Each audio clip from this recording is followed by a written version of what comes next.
गुरु चरण जिन अगम गम में लखाइया, गुरु ज्ञान दीप प्रकाश कर पट खोल दर्श दिखाइया। जेहि कारण सिद्ध्या पची सो गुरु कृपा से पाइया। अकह मूरत अमीय सूरत ताहि जाय समाइया। विश्ववंदनी परमात्मा सतगुरु कबीर साहेब की जय। श्री गुरुदेव की जय। आज की चिंतन धारा का विषय है हमारे सत्य कबीर साहेब के धर्म में, सिद्धांत में सदग्रंथों का महत्व। उन सदग्रंथों की श्रृंखला में महान ग्रंथ है, बोधगम्य ग्रंथ है, लोकप्रिय ग्रंथ अनुराग सागर, और सारे ग्रंथों का समीक्षात्मक सारांश रूप विद्वानों के पटल स्तर का ग्रंथ सद्गुरु कबीर दर्शन ग्रंथ।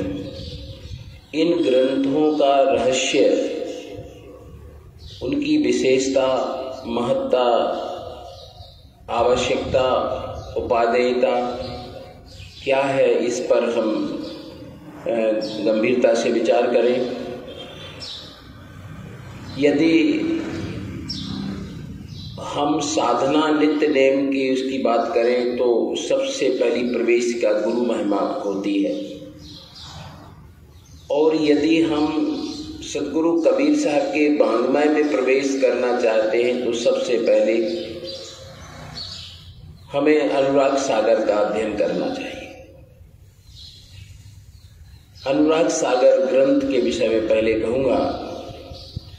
अनुराग सागर ग्रंथ हमारे कबीर पंथ का लोकप्रिय और घर घर में पाया जाने वाला ग्रंथ है। अनुराग सागर का टीका भी नहीं हुआ था, तब भी इसको लोगों ने आत्मसात किया।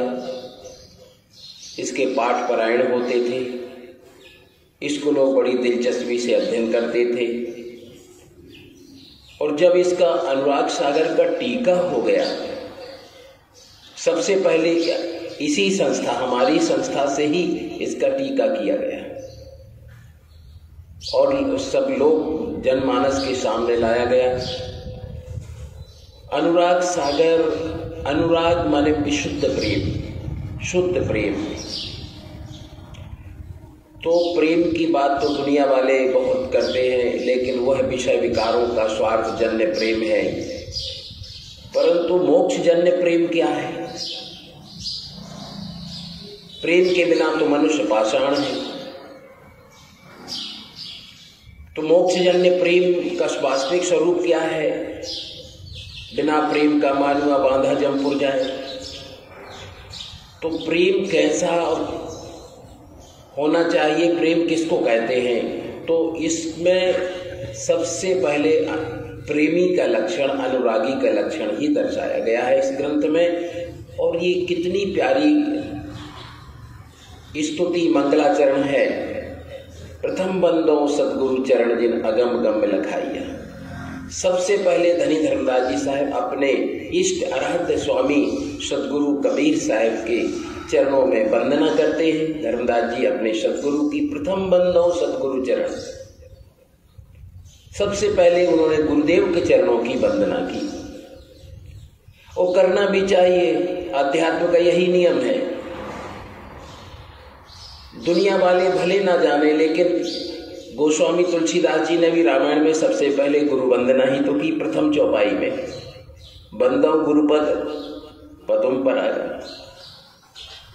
गुरु के चरण कमल की रज की वंदना से वहां भी लोग भले ही हनुमान जी को मानते हैं, हनुमान चालीसा करते, लेकिन सबसे पहले पूछो कि कहां से शुरू करते हैं? श्री गुरु चरण सरोज रज निज मन मुकर सुधार। तो यहाँ पर धनी धर्मदास जी साहब वंदना करते हैं। ऐसे पूर्ण समर्थ सदगुरु की मैं वंदना करता हूँ। प्रथम, सबसे प्रथम वंदना तो वंदन सदगुरु चरण जिन अगम गम में लखाइया।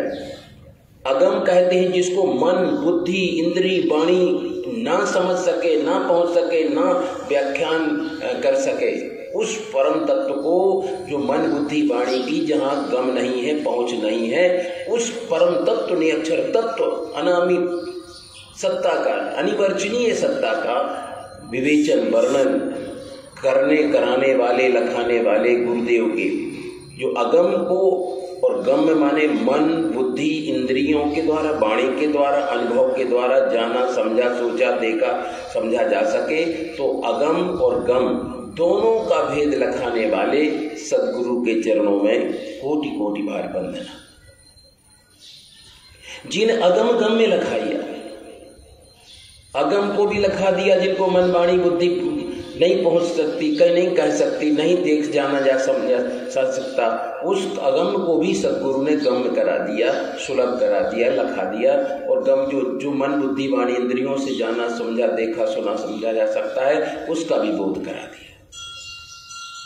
तो सदगुरु ऐसे समर्थ है कि अगम को और गम को दोनों को लखा देते हैं। तो प्रथम मंगलाचरण धर्मदास साहब जी करते हैं, प्रथम बंदाओं सदगुरु चरण जिन अगम गम में लखाइया, गुरु ज्ञान दीप।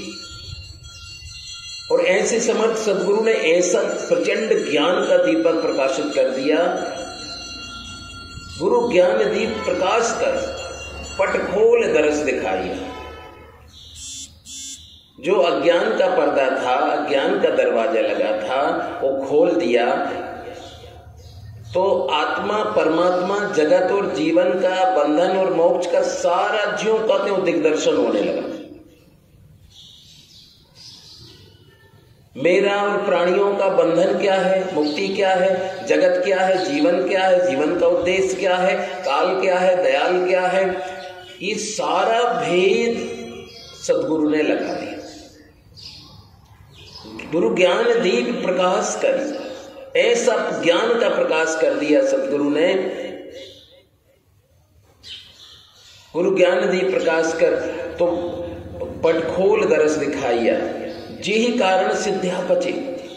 जिस मुक्ति के कारण सिद्ध लोग, तपस्वी लोग हिमालय में जाकर, कंदराओं में जाकर पूरा जीवन लगा देते हैं, पूरा जीवन बिता देते हैं, फिर भी उनको परम उस तत्व की प्राप्ति नहीं हो पाती जिसको एक सहज में गुरु भक्त अपनी सहज साधना से बिल्कुल अपने घर में, कुटिया में, झोपड़ी में, आश्रम में, मंदिर, मठ मंदिर में रहते हुए भी, लोक व्यवहार भी करते हुए भी अगम गम में लखाइया, गुरु ज्ञान दीप प्रकाश कर पटखोल दरस दिखा, यही कारण सिद्ध्या बचे। सिद्ध सन्यासी योगी बनखंडी तप तप करके पचम हुए, माने कई जन्म बिता दिए, उनको गति को प्राप्त नहीं हुआ, और सो तो गुरु कृपा से पाइया। गुरु ने ऐसी, गुरुदेव ने कृपा की कि उसको एक सच्चा गुरु का प्यारा, गुरु का भक्त, अनुरागी भक्त ने सहज में पा लिया। इस आश्रम के द्वितीय आचार्य परम पूज्य तपस्वी त्यागमूर्ति योगजीत साहब, जो हिमालय में ही तपस्या कर रहे थे, परंतु जब मोती साहब को अपने योग सुयोग अधिकारी की जरूरत थी, तो वो जाकर के हिमालय से उनको कहा कि अपने इतने कितने वर्ष से तपस्या कर रहे हैं। उन्होंने कहा इतने वर्ष से तपस्या कर रहा हूं। तो आपने अभी तक क्या पाया है, क्या अनुभूति हुई है, आपने इतने वर्ष की साधना में क्या पाया, जरा हमें हम जानना चाहते हैं। बाद में उन्होंने कहा कि अपनी बात ही रखी।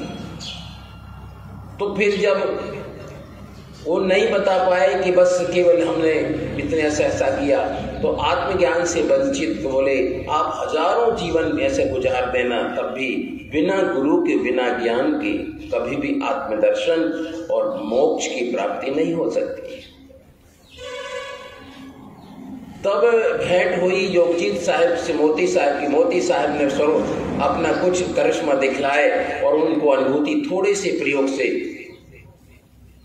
करिश्मा दिखलाए, तो योगजीत साहब प्रभावित हुए और उन्होंने अपने स्थान का प्रभार देने का उनको कहा कि मेरे आपको मैं उत्तराधिकारी बनाने का हमारा विचार है। तो हिमालय से ही तपस्वी के रूप में आए थे, फिर यहाँ पर द्वितीय आचार्य के रूप से शोभायमान हुए। फिर उनको ज्ञान हुआ, सर्वोदय का ज्ञान, आत्मज्ञान, कवि दर्शन का ज्ञान। तो इसलिए ज्ञान कहे बिन मुक्ति ना हुई, कोटिक पढ़े लिखे जो कोई, कितना ही कोई पढ़े वकालत करे, कितनी दुनिया भर का सीख ले, लेकिन जो सच्चा आत्मज्ञान के बिना, उस परम तत्व के ज्ञान के बिना, उस सार तत्व सार शब्द के बिना जीव की मुक्ति नहीं हो सकती। इसलिए यही कारण सिद्ध्या पचे सो गुरु कृपा से पाइया अकह मूरत। मैं उनके गुणों की, ज्ञान की महिमा का वर्णन नहीं कर सकता वाणी से, इसलिए अकह ही कह दिया, जो कहा ना जा सके। सदगुरु की महिमा अनंत अनंत अनंत किया उपकार, जिसकी कोई संख्या नहीं होती, जिसकी कोई माप जोख नहीं होता, जिसकी कोई सीमा नहीं होती, उसको अनंत अनंत किया उपकार। लोचन अनंत उघाड़िया, अनंत दिखावना। इसलिए जे कारण सिद्धा बचे सो गुरु कृपा से पाइया अकह मूरत अमीर सूरत और ताही चाहे समाइया। एक ही है कि मैं उनके चरणों में समा जाता हूं। ये अनुरागी का, प्रथम अनुरागी का भाव, कितने अनुराग से, प्रेम से। नाम अनुराग सागर की वंदना धर्मदास जी साहब अपने गुरुदेव के प्रति लिखते। जरा हम लोग कभी गंभीरता से इसको विचार नहीं करते, कितना अनुराग था कि हमें तो गुरुदेव के चरणों में समा जाता। अकह मूरत अमी सूरत, अमी माने अमृत के समान, जो जीवन अमृत बना देते हैं, अमरता प्रदान करने वाले, ऐसे सदगुरु के चरणों में बस मैं महिमा तो नहीं कह सकता, उनके चरणों में ही समर्पित हो जाता हूं। ऐसा भाव, अनुरक्ति भाव से धनी धर्मदास जी साहब प्रार्थना करते हैं और अनुराग सागर की प्रारंभ शुरू होता है। उसमें अनुरागी के लक्षण सदगुरु से प्रार्थना करते हैं, हे बंदी छोड़, जीव की मुक्ति कैसे होगी? तो कहते बिन अनुराग जीव नहीं तरई, अनुरागी कैसे लग पड़ई। तो अनुरागी कैसे माने कि अनुराग है और बिना अनुराग के जीव नहीं, मुक्त नहीं होता। तो फिर सदगुरु ने कहा कि अनुरागी के लक्षण ये हैं कि वो जो है जैसे सती स्त्री होती है, सूरवीर होता है, पपीहा होता है और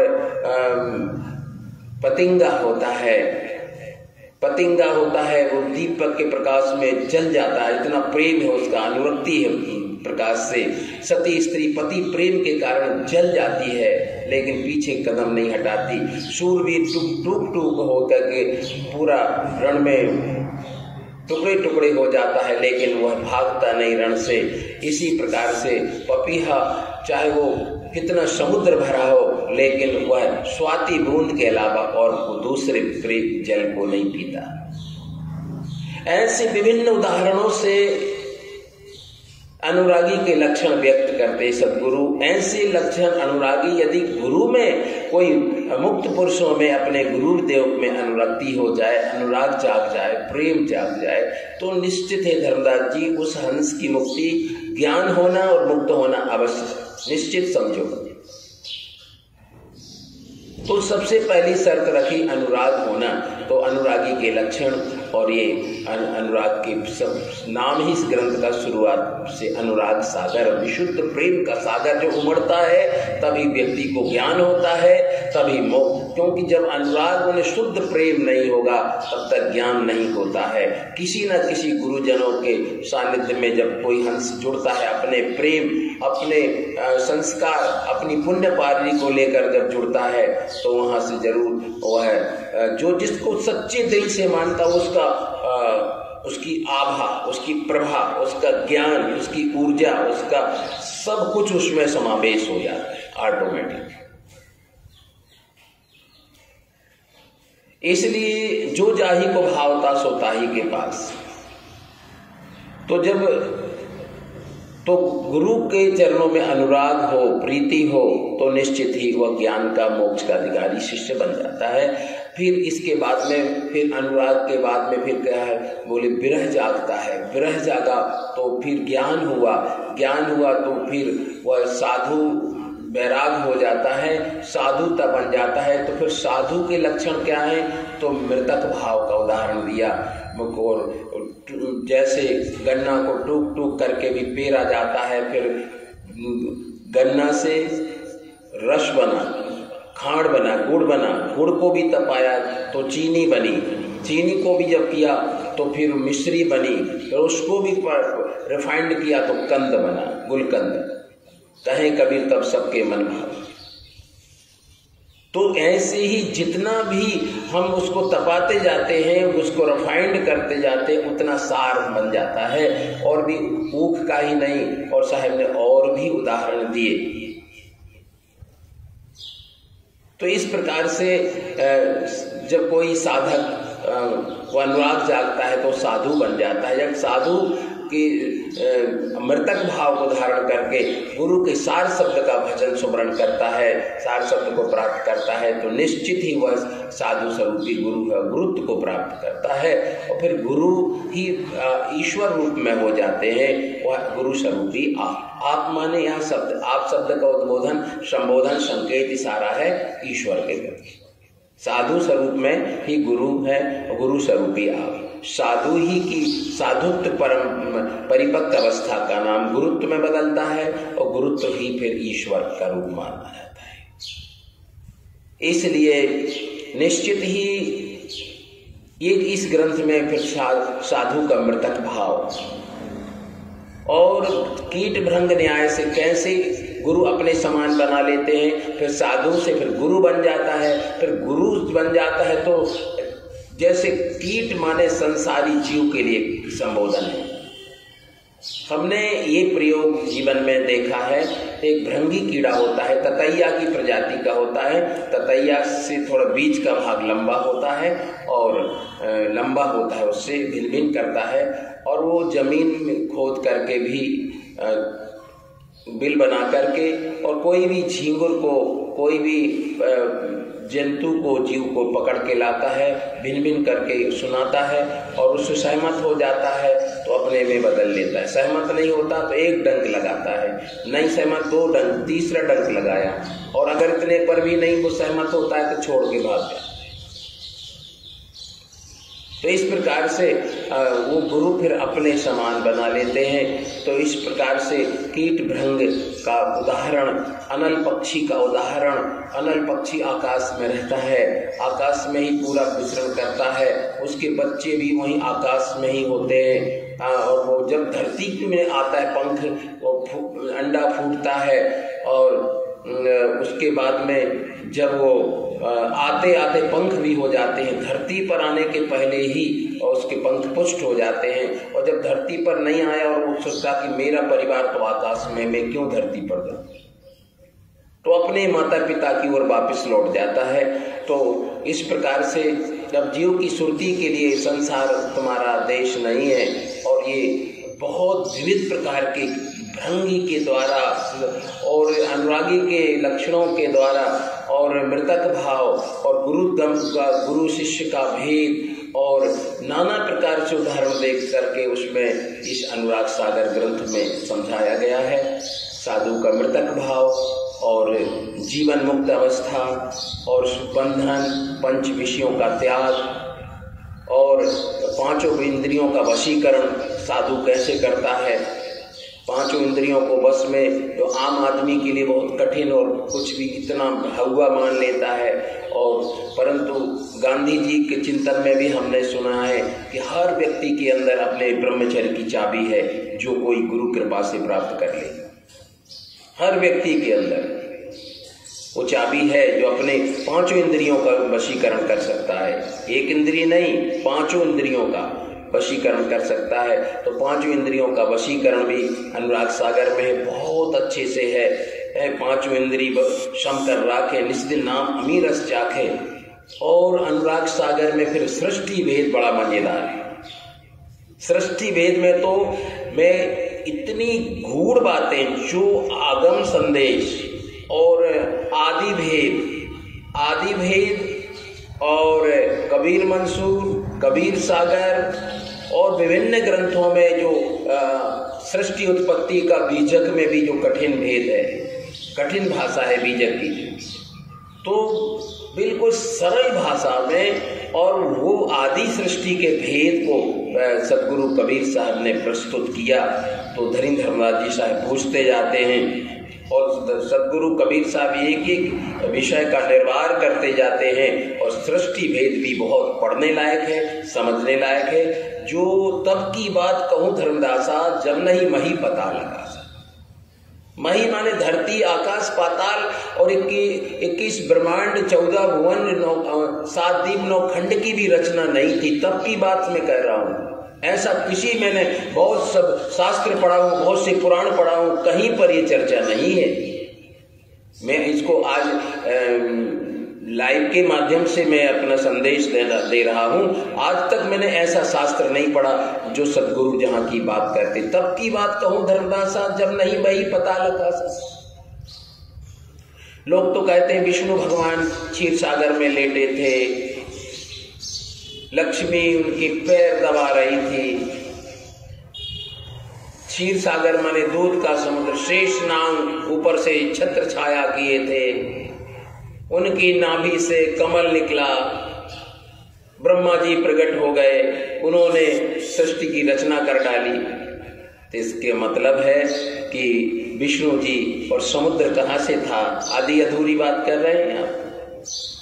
समुद्र की रचना कैसे हुई और लक्ष्मी जी कहाँ से आई है? सर्प कहाँ से आ गया और विष्णु भगवान कहाँ से आए?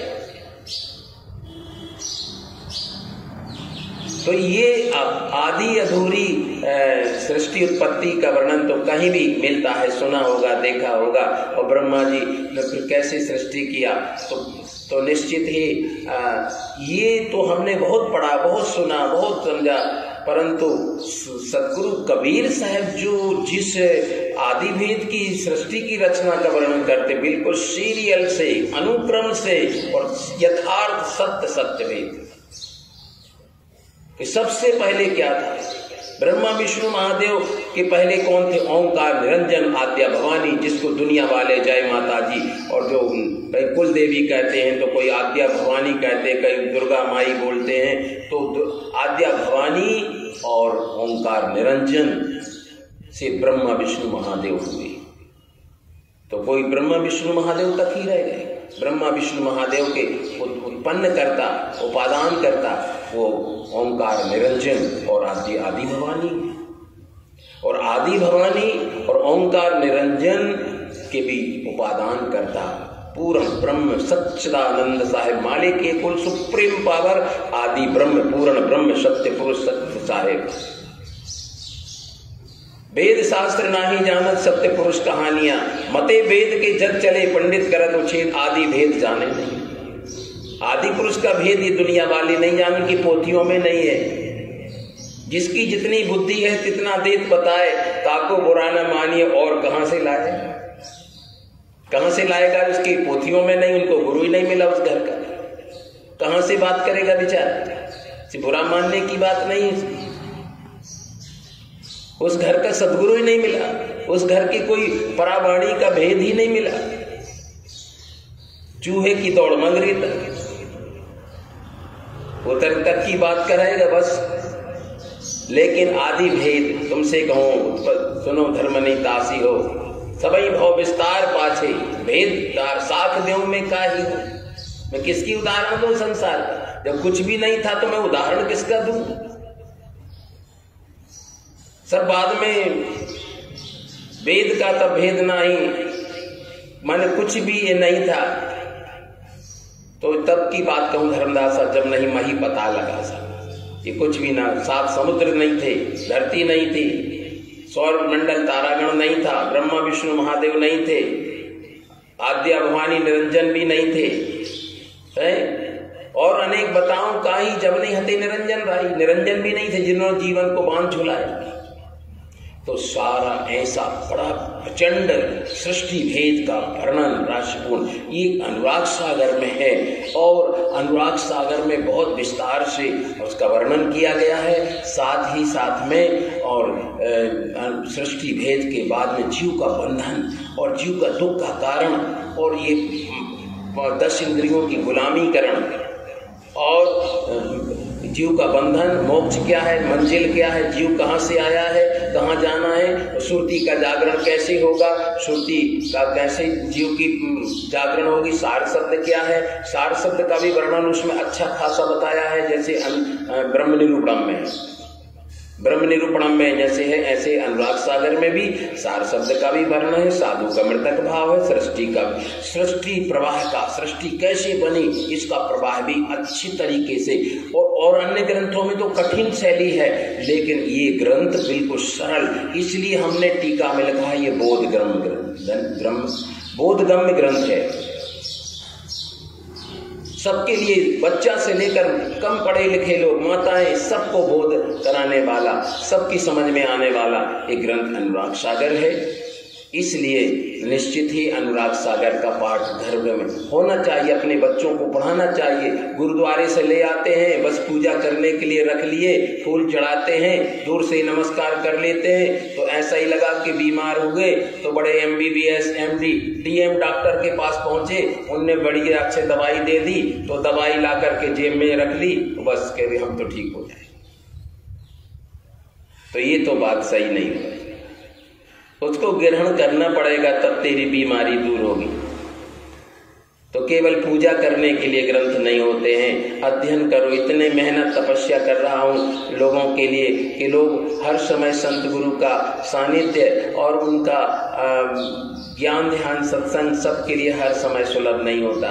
इसलिए ग्रंथ एक ऐसी चलती फिरती लाइब्रेरी है और ये पाठशाला है, कभी भी आप खोलो और अपना पढ़ो, इंतजार नहीं करना पड़ेगा।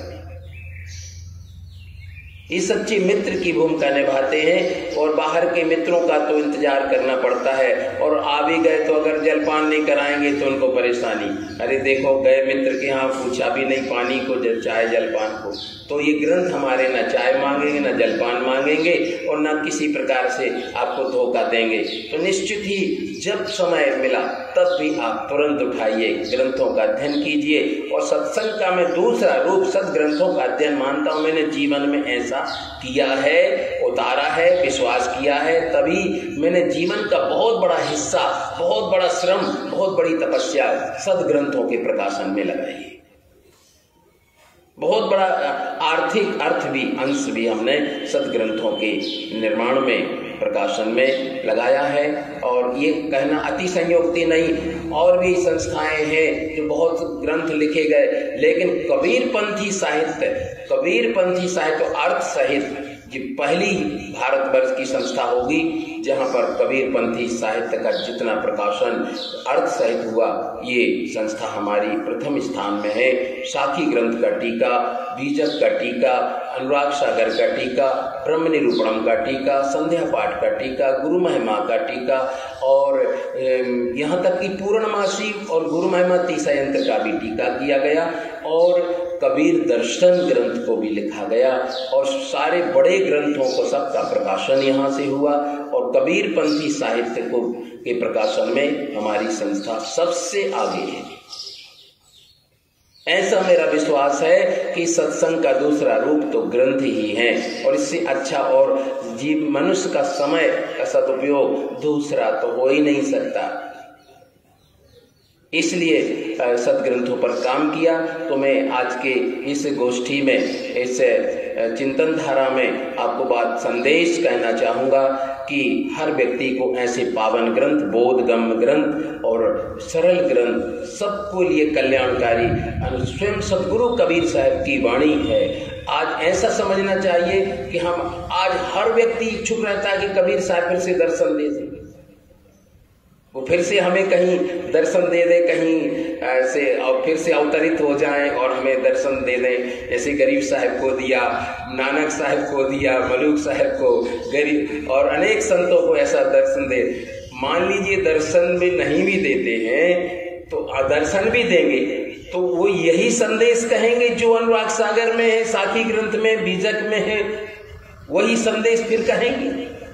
तो अगर ईमानदारी से बात आज भी हम मानने को तैयार हो जाएं तो सचमुच में वो कबीर साहब का एक न एक दर्शन तो होगा ही और मुक्ति को तुम्हारी कोई रोक नहीं सकता और आपका जीवन धन्य हो जाएगा। तो इसलिए हम ऐसे पावन पुनीत ग्रंथों का नित्य प्रति अध्ययन विश्वास के साथ, विश्वास कर्मम वचन को अनुराग सागर कहता है, विश्वास कर्मम वचन को तब चढ़े सत्य की राह हो।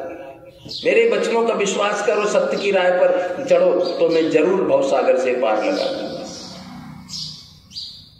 विश्वास कर मम वचन को तब चढ़े सत्य की राह हो, ज्यों सूरमा रण में धसे फिर पीछे चितवत न आए हो। सती सूरा भावनर की प्रेम सो मगधारिये, मृतक भाव विचार गुरुगम काल कष्ट निवारिये। काल कष्ट को यदि दूर करना है, जन्म मरण के कष्ट को दूर करना है तो अपनी भलाई चाहता है, सारे प्रपंचों से दूर। अभी आरती बोली नासत, नासत नहीं नासक भावभीरम। तो भावभीरम माने भाव का प्रपंच, भाव का बंधन, जाति पाति का बंधन, मन इंद्रियों का बंधन, परिवार का बंधन, शरीर का बंधन, दुनिया भर का प्रपंच है। तो नासक भावभीरम, भावभीरम माने संसार का प्रपंच, ये भीड़, दुनिया भर का तमाशा, ये नाश सदगुरु की आरती से, उनकी प्रार्थना से हर शब्द को हमें विवेकशील कर बनना है, हमें चिंतनशील बनना है। इसलिए निश्चित ही सब प्रपंच दूर हो जाता है। तो ऐसे पावन ग्रंथों का ये केवल कबीर पंथियों के लिए ही नहीं, अगर विश्व का कोई भी व्यक्ति अगर ऐसे पुनीत पावन ग्रंथों का अध्ययन करेगा तो जरूर उसका बेड़ा पार होगा और वो चीज मिलेगी जो हिमालय में रहने वाले योगी को प्राप्त नहीं हो पाती। यही कारण सिद्धा बचे सो गुरु कृपा से पाइया। सिद्ध साधक सन्यासी तो तपस्या कर कर के 84 धोनी तप तप के मर मिटे, कई जन्म बीत गए, लेकिन गुरु भक्त का प्यारा अनुरागी भक्त अपने उस बाभेद को अपने घर में बैठे भी वो सहज में प्राप्त कर ले। तो अनुराग सागर में क्या नहीं है, उसको तो ज्ञान का भंडार है। तो अनुरागी के लक्षण और उसमें साथ ही साधु का लक्षण, साधु का मृतक भाव, सार शब्द की महिमा, सार शब्द की भेद, 5 इंद्रियों का वशीकरण, 10 इंद्रियों का भेद और सृष्टि का भेद, और फिर कौन सी जीव कौन सी खानी से आया, कौन स्वभाव का, उसका लक्षण अंडज खानी से आया, पिंडज से, उखमज से कि स्थावर खानी से आया, कौन सी योनि से जीव आया, उसके लक्षण क्या होंगे आप इससे भी समझ जाइए। और फिर इसके बाद में वो कौन सा जीव किस प्रकार का अधिकारी, कोई भक्ति का अधिकारी है, कोई ज्ञान का अधिकारी है। मनुष्य यदि फिर से मनुष्य बनाए तो ज्ञान का अधिकारी है। यदि कौन सी खाने से उसकी बनावट, उसका स्वभाव, उसका खाने पीने में रुचि, ये उसके अनुसार से रहनी गहनी और उसके सारे चाल चलन, भाषा, वाणी, व्यवहार से पता लग जाता है कि अंडज खानी से आया कि पिंडज से कि हुकूमत से कि स्थावर खानी से आया कि फिर मनुष्य बना है। ये बिल्कुल अनुराग सागर के पक्के प्रमाण से हम बता सकते हैं। फिर 84 लाख योनियों का वर्णन, और केवल ये कथा नहीं, आज तक किसी ने नहीं बताया कि कौन सी योनि में कितने जीव हैं, लेकिन अनुराग सागर में एक कबीर साहब ने बताया कि 84 का हिसाब, क्रम कीट 27 लाखा, 9 लाख जल के जीव खाना, इस प्रकार से चतुर्लक्ष मानुष परमाना, सबको 84 लाख का हिसाब सदगुरु ने अनुराग सागर में बताया है। और ये 84 लाख की परिक्रमा करके मनुष्य का जीवन तो सबको अवसर मिलता है, लेकिन जो कोई किसी योनि से आ जाता है, कोई किसी योनि से आ जाता है, उसका भी अलग अलग लक्षण परिलक्षण होता है। इसलिए जो लंबे समय से 84 लाख योनि में निरंजन के कारखाने में कैद है और इससे दुख भोग रहा है, तो इससे बचने के लिए तुम गुरु भक्ति करो, सार शब्द का काल की धारा से तिनका तोड़ दो, फिर दयाल सदगुरु को की सत्ता को पहचानो।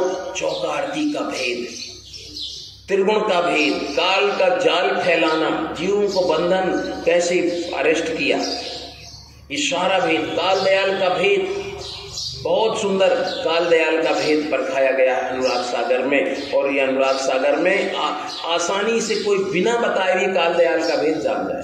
जो अनुराग सागर 3 बार पढ़ लेगा, केवल 3 बार पढ़ लेगा अनुराग सागर को, बिना बताए भी वो काल दयाल का भेद लग जाएगा कि जीव का रक्षक कौन है और भक्षक कौन है, फंसाया किसने और सुलझाता कौन है। सदगुरु वहीं छुड़ावन हारा, निश्चय मानो वचन हमारा। अनुराग सागर सदगुरु वहीं छुड़ावन हारा, निश्चय मानो वचन हम। सदगुरु एक जीव को छुड़ाते हैं, काल दयाल का भेद परखाते हैं। तो इस प्रकार से निश्चय कर मानो अनुराग सागर में फिर 12 पंथों का भेद। ये धर्मदास जी काल निरंजन से हमारे जब मैं झंझारी द्वीप में आया तो काल निरंजन ने झगड़ा फसाद किया। मैंने 60 शब्द के प्रभाव से उसको निस्तेज कर दिया, शक्तिहीन कर दिया। तो कुछ नहीं बना तो फिर कपट चाल चलने लगा कि जीत तो पाएंगे नहीं, तो फिर हम अमृत में विष मिलाएं।